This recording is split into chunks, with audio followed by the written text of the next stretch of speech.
The following program is brought to you with the generous support from viewers like you. Please visit our nonprofit at lions-den.org and make a donation to keep this show going. All right, enjoy the show.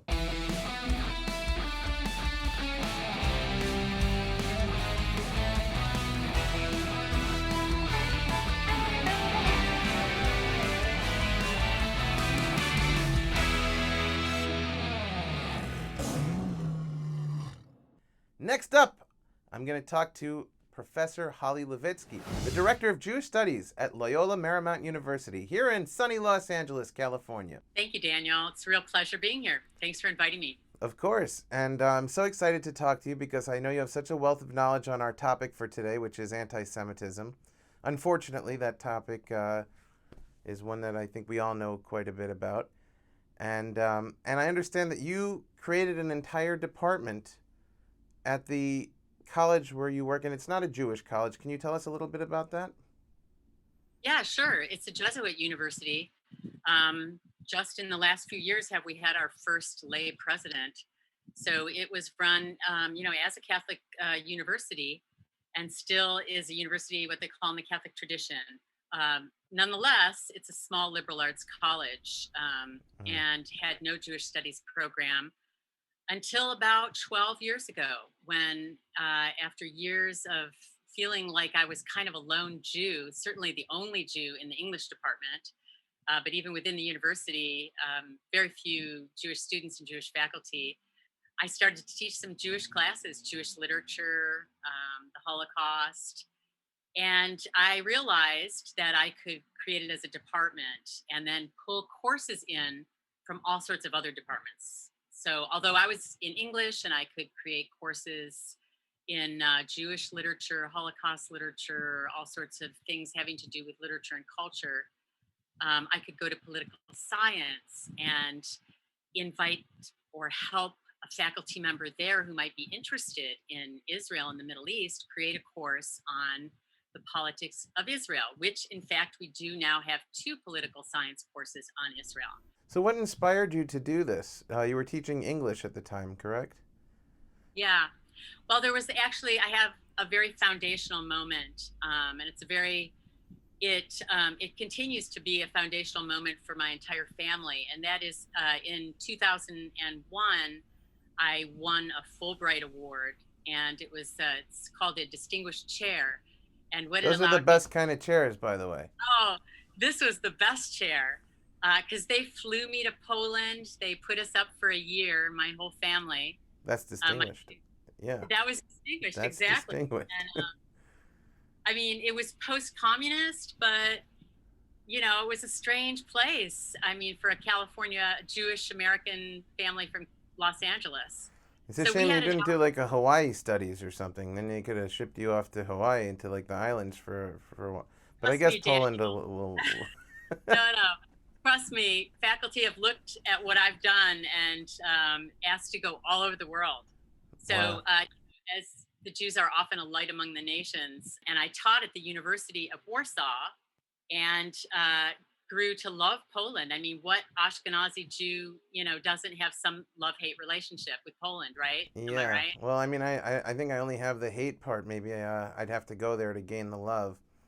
I had an interesting experience along those lines where I went back to Vienna with my grandma, who left right after the Anschluss, and she hadn't been back since she was 13 years old. We went back last year on a program where she was honored by Vienna, and I was sick to my stomach. I didn't want to ever go to one of these countries.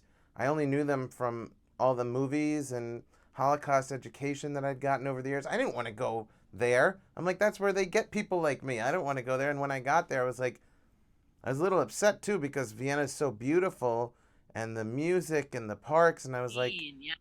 this was all taken from us. And in a way, because it was so beautiful, I was even angrier. Yeah, there, but for the grace of God, we would have been, European citizens. But that said, let me just add that, or emphasize that this is a Catholic university. So most of my students, once I lived in Poland for a year, I figured out what to do. I came back, started the Jewish Studies program, And immediately, 2010, I organized my first study abroad trip to Poland. I had, I think, like 22 students maybe, and 20 of them were not Jewish. So for you and I, this is a part of our history, Jewish history. But for the Christian student or non-Jewish students, this blows them away. Yeah, it must be having a crazy impact on them. And have you seen minds change when you do this? Do they? Oh, yeah, right in front of my face. And I have a lot of African American students come on my trips. I think every time I've gone every summer since 2010. So whatever that is now, 10 trips, Mhm. 5 to Israel, 5 to Poland. And my African American students, and many of them choose the Jewish Studies minor, are probably the most troubled by it. Because I think for African American students in this country, especially, they really don't feel like anyone understands their history, Mhm. of slavery and oppression. And there's nothing like a concentration camp, let me tell you, to show you, someone's history of oppression. And so they're often very moved. I have some films. I often have film students who come on the trips. And so I have a whole archive of films by students of all sorts of backgrounds that explain exactly what you just asked, which is how did this trip transform me? And it does in powerful ways. I mean, just like with you, you probably never want to go back now, right? I mean, No, I you do did. want to Vienna. Yeah. I do want to You go want to go back. back? You would go back? I would go back. Yeah. Is What it? changed? What changed for you? Well, it's beautiful. I want to take my wife for one thing. Um, it was a really powerful experience for me going around with my grandma, who had not been there, like I said, for like 80 something years. I don't know math. Another one of my weak spots. But what 80? I'm not gonna try. But she. Why make myself look stupid on purpose? But she hadn't been back in over 80 years, and she spoke German fluently, and she was excited to be back. I was like, what? I thought she was going to be the more emotional one. She was emotional, but in a different way than I'd ever expected. And hearing the stories of, generations of my family that came before that lived in Vienna. So now I do want to go back. That, Okay. and because somebody said that there's some comedy bookings out there, and gig's a gig. When I live there and when I go back, there's this thing called philo-Semitism. I've Um, heard about this philo-Semitism. I never get any of it, but I want some. It's people who are just like obsessed now with Jews because there's a Jew shortage, right? yeah. So in Poland, you get this sense that, for instance, on every street corner in many cities, but Warsaw is where I lived and where I spend the most time, there are these little wood carvings. And the wood carvings, it's one of the arts. One of the Polish arts is wood carving. Mm-hmm. And one of the carvings you'll find everywhere is of a rabbi. And the rabbi has a coin in his hand, or sometimes the coin is on his forehead. And Polish people buy it for good luck. They put it in their house for good luck. What does that mean to you? You analyze it. What does that mean? Do you ask them? What does it mean to them? Oh yeah, I've asked a lot. I want to know what you think. Why a Jewish rabbi holding a coin would be good luck? Is it like a leprechaun, a Jewish leprechaun to them? It might as well be, right? Mm-hmm. So I mean, it's like what we do. Is what I'm saying with the Native Americans. Like I remember when my daughter was born, and I bought a little, wind dream catcher, to put over her crib. You catch any good ones? I hope. I mean, she's a knock on wood. She's a successful writer, so okay, maybe it worked, and maybe these Poles are taking the rabbis and putting them, on their mantelpiece, Mm-hmm. and wishing, health for their children and prosperity, more likely. And what that really goes back to is that, stereotype of the Jew and money. And the Jew in this case, in the Polish case, is really just in the imagination, because there aren't really enough Jews to count in Poland. There are Jews there, Mm-hmm. not really enough to count much. And so most people don't run into Jews, don't have any interactions with Jews. All they see are these little remnants of Jews. And to them, they're symbolic. Just like the Catholics, they take the arms of the saint or the heads of the saint or the hearts of the saint and they embalm them and they put them in churches and stuff. I And didn't know that. yeah, in Vienna, there's a famous one, Saint Stephen's. On Saint Stephen's Day, they take it out of Saint Stephen's Cathedral, his Hmm. arm, Yeah. and they march it around the city. This is actual arm? Yeah, My gosh. in Warsaw. In Warsaw, I lived down the street from a church that held Chopin's heart, his heart in an urn. Yeah. Go see it if you wanted to. The Yeah. urn. Wow. I don't know if I'd want to see that. Take a look at Chopin's heart in an urn. I don't know. It's a little I mean, creepy to me. But yeah. yeah. I just wanted to say one more thing about philo-Semitism because it's a weird thing. Hmm. And for some people, it's like, I don't care who likes the Jews. If they like the Jews, it's fine. Hmm. We'll take them. But, when you talk about anti-Semitism, for instance, there's evangelical evangelical Christians, are super pro-Israel. Right. They're more Zionist than Jewish Zionist because for them it's part of their theology. Right. I know a And lot of Jews have an issue with that because their hope is that we all go back to Israel and then get blown up in an apocalypse, right? something like that, I don't know what something kind like of that. love that is, but I guess we'll take it. I mean, things are so tough, take what we can get. Um, Yeah. but it's an interesting, as you're saying this stuff, I'm thinking, is the only way to be loved as a Jew is if you have the society wipe out almost every one of you? Like, is that the only way to go? It seems like a very high price to pay for a little love.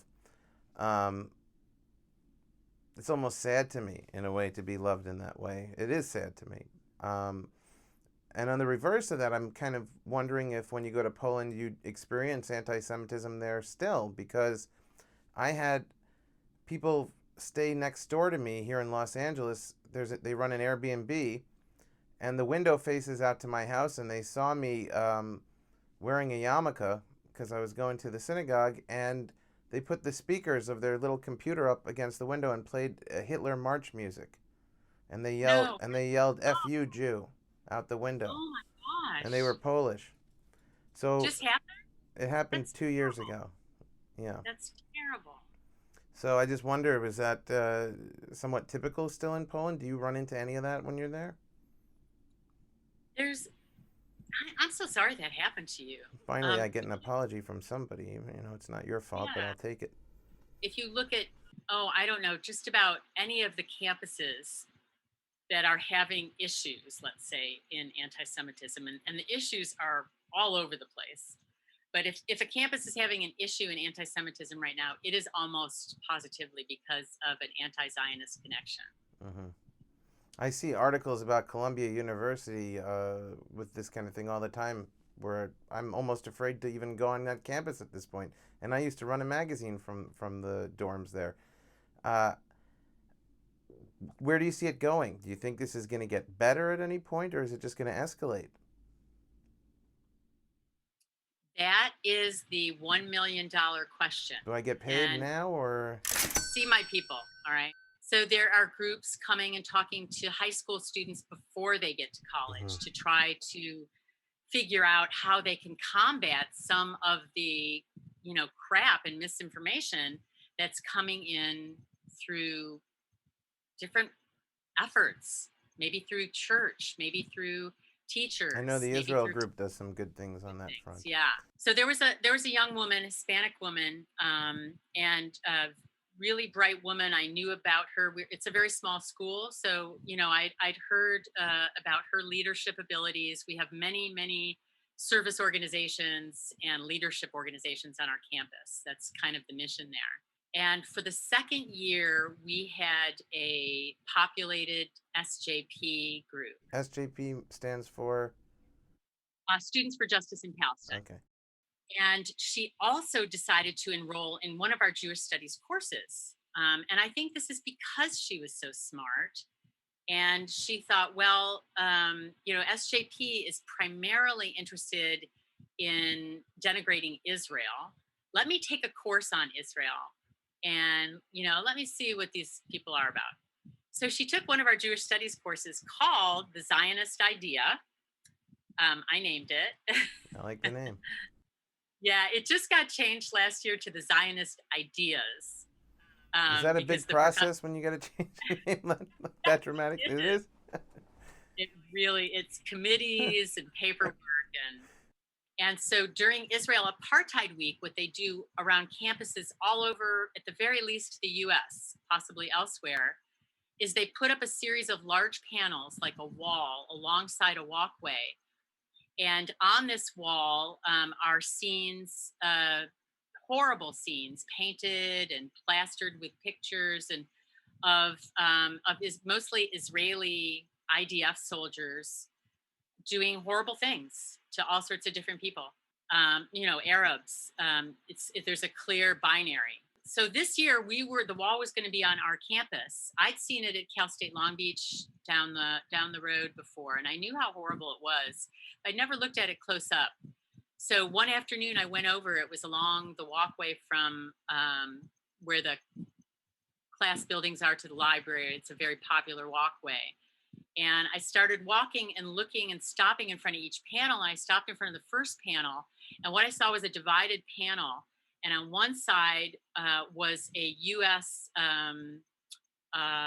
Officer, a border officer, beating, what looked like, Latin American people of various ages, just like beating them back. And on the other side was an IDF soldier beating, clearly marked Arabs back, beating them, and so they were mirroring each other. And as I'm looking at this, I look, and this young woman had walked up to me. She was out at the same place at the same time. We had met a few times, and she said, "Professor Levitsky, how are you? I'm just so disturbed by this. I'm just so disturbed. It's terrible what Israel does. It's terrible. How can you deal with this? So I said, well, let's walk through it together, and let me unpack some of the misinformation for you, and let's talk about what we see. Let's read these images together. So we did, and it was so crystal clear to her at the end that what was the propaganda and what was the reality, and how this visual scene had really dealt only in propagandistic issues, that the real nuanced issues that she was learning in this class were not dealt with at all. And so my feeling with her was that, okay, so the long story short is she went back to her class on the Zionist Idea. She told her teacher what had happened. He had some chats with her, and before you knew it, she decided that she wanted to resign from the organization, which meant they did no more. After the wall came down, they did nothing else that term on campus. It's really unbelievable how there's so much money and effort being put forward to silence information nowadays. It's to censor truth, and it's to censor, even if it's not true, it's information, and people should be able to decipher it. So certain information is acceptable and certain information is not acceptable. And, when you're a kid, they tell you knowledge is power, and they try to get you to study like that. You don't really believe it. But now, it's so crystal clear at this point in my life that it's like, this really is, these textbooks that seem boring are actually like the most powerful. So what you're doing is incredibly powerful and incredibly important. Thank you. Thank you so much for being with us today, and we hope to have you back sometime. Thanks, Daniel. It was a pleasure. Pleasure talking to you. Yes, and you inspired me. I'm going to become a professor of Hawaiian studies after this. Oh, you're going to have some nice study abroad trips. That's the only reason I'm doing it. I'll see you in Maui. All right, bye. Mahalo. Thank you.